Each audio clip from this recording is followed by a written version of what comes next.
말씀은 사도행전 3장입니다. 제9시 기도 시간에 베드로와 요한이 성전에 올라갈세.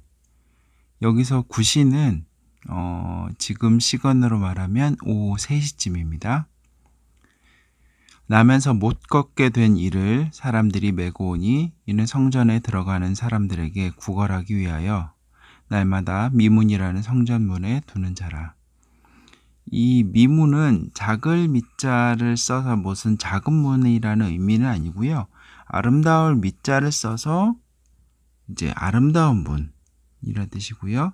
그 당시에는 이 문을 왕의 문이라고도 불렀습니다. 그래서 예수님께서 예루살렘에 입성하실 때 이 문으로 들어오셨다. 그렇게 얘기가 되고 있고요. 지금은 이 문이 막혀 있어요. 이 문이 완전히 막혀 있는데 그것은 한 1500년 그 당시에 이제 오스만 투르크가 이곳을 점령하였을 때 그 유대인들은 예수님을 메시아로 인정을 하지 않았죠. 그래서 그 에스겔서에 보면 이제 이 동편에 있는 문으로 메시아가 들어오실 것이다. 이런 표현이 있거든요.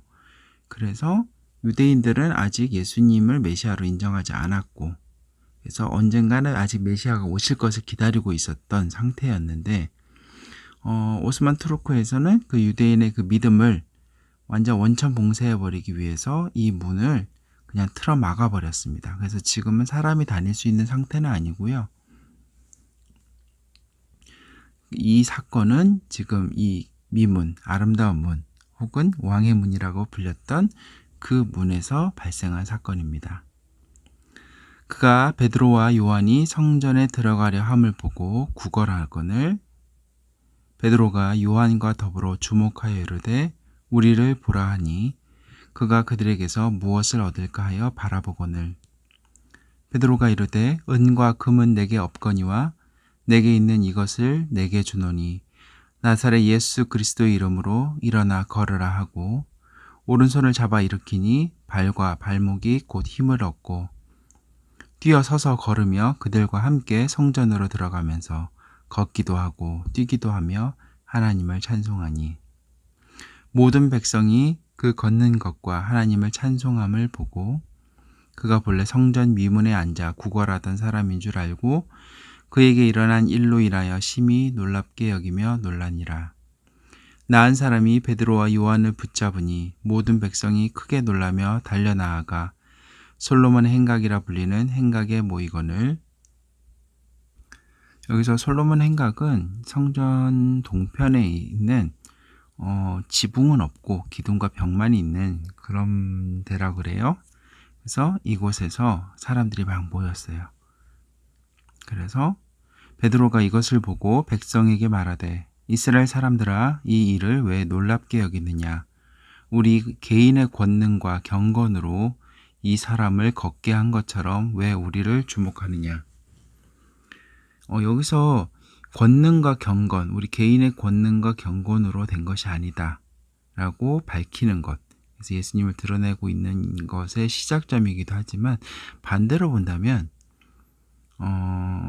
이 당시에 많은 종교인들, 특히 바리새인들 같은 경우에는 개인의 경건들 을 많이 강조했던 것을 보여줘요. 그러니까 바리새인들이 어떤 권능을 행하지는 못했을 것 같고 권능은 사람을 낫게 한 것, 나면서부터 걷지 못한 자가 걷게 된 것을 권능.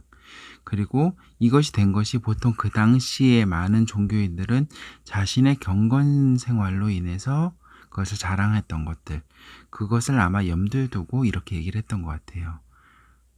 그래서 우리 개인의 권능과 경건으로 이 사람을 걷게 한 것처럼 왜 우리를 주목하느냐. 아브라함과 이삭과 야곱의 하나님, 곧 우리 조상의 하나님이 그의 종 예수를 영화롭게 하셨느니라. 너희가 그를 넘겨주고 빌라도가 놓아주기로 결의한 것을 너희가 그 앞에서 거부하였으니 너희가 거룩하고 의로운 일을 거부하고 도리어 살인한 사람을 놓아주기를 구하여 생명의 주를 죽였도다. 그러나 하나님이 죽은 자 가운데서 그를 살리셨으니 우리가 이 일의 증인이라. 증인은 자기가 본 것을 얘기하는 겁니다. 누구에게 전해 들은 것을 얘기하는 것이 아니고 자기가 본 것을 이야기하는 사람이 증인입니다. 그래서 우리가 사실은 복음을 증거한다라고 하는 것들도 우리가 복음을 증거한다. 쉽게 얘기를 하지만 그것은 뭐냐면 우리가 경험한 하나님, 우리가 직접 정말 보았고 느꼈고 경험한 하나님에 대해서 이야기하는 것을 이야기하는 거죠. 만약에 우리에게 정말 하나님에 대한 정말 삶에서의 체험과 말씀을 통한 지식적인 알미 없다면 정말 우리의 삶을 다시 한번 좀 돌아보는 계기가 되어야 하지 않을까 싶어요. 그 이름을 믿음으로 그 이름이 너희가 보고 아는 이 사람을 성하게 하였나니 예수로 말미암아 난 믿음이 너희 모든 사람 앞에서 이같이 완전히 낫게 하였느니라. 예수님의 이름을 믿음으로써 이 일이 일어났다는 것을 증거하고 있는 거죠. 형제들아 너희가 알지 못하여서 그리하였으며 너희 관리들도 그리한 줄 아노라. 그러나 하나님이 모든 선지자의 입을 통하여 자기 그리스도께서 고난 받으실 일을 미리 알게 하신 것을 이와 같이 이루셨느니라. 그러므로 너희가 회개하고 돌이켜 너희 죄 없이 함을 받으라. 이같이 하면 새롭게 되는 날이 주 앞으로부터 이를 것이요. 또 주께서 너희를 위하여 예정하신 그리스도 곧 예수를 보내시리니 하나님이 영원 전부터 거룩한 선지자들의 입을 통하여 말씀하신 바 만물을 회복하실 때까지는 하늘이 마땅히 그를 받아두리라. 모세가 말하되 주 하나님이 너희를 위하여 너희 형제 가운데서 나 같은 선지자 하나를 세울 것이니 너희가 무엇이든지 그의 모든 말을 들을 것이라.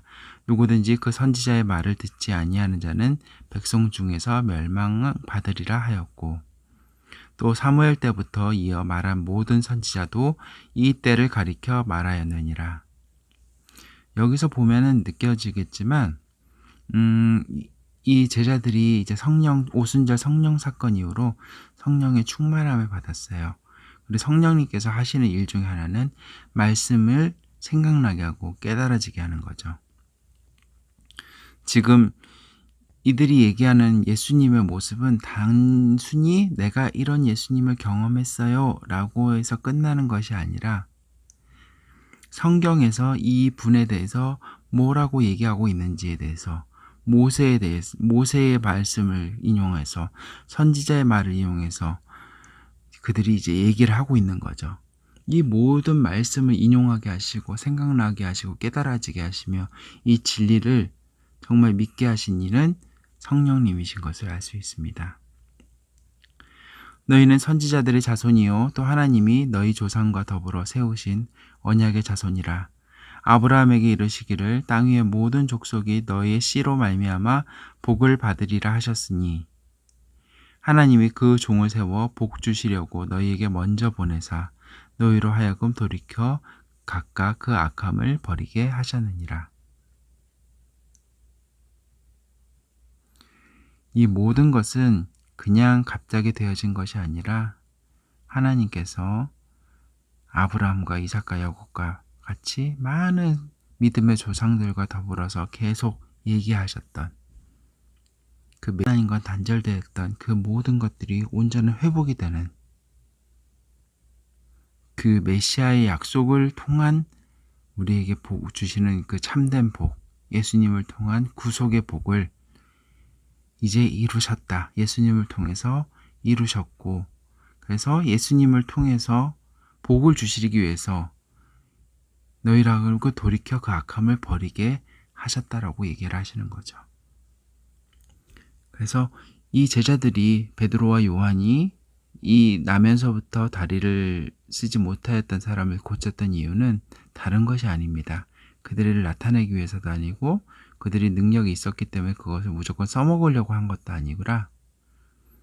그들은 이것을 통해서 예수님이 메시아임을 온전히 드러내고 사람들에게 증거하기 위하였음을 알 수 있습니다. 아멘. 오늘은 여기까지 하겠습니다.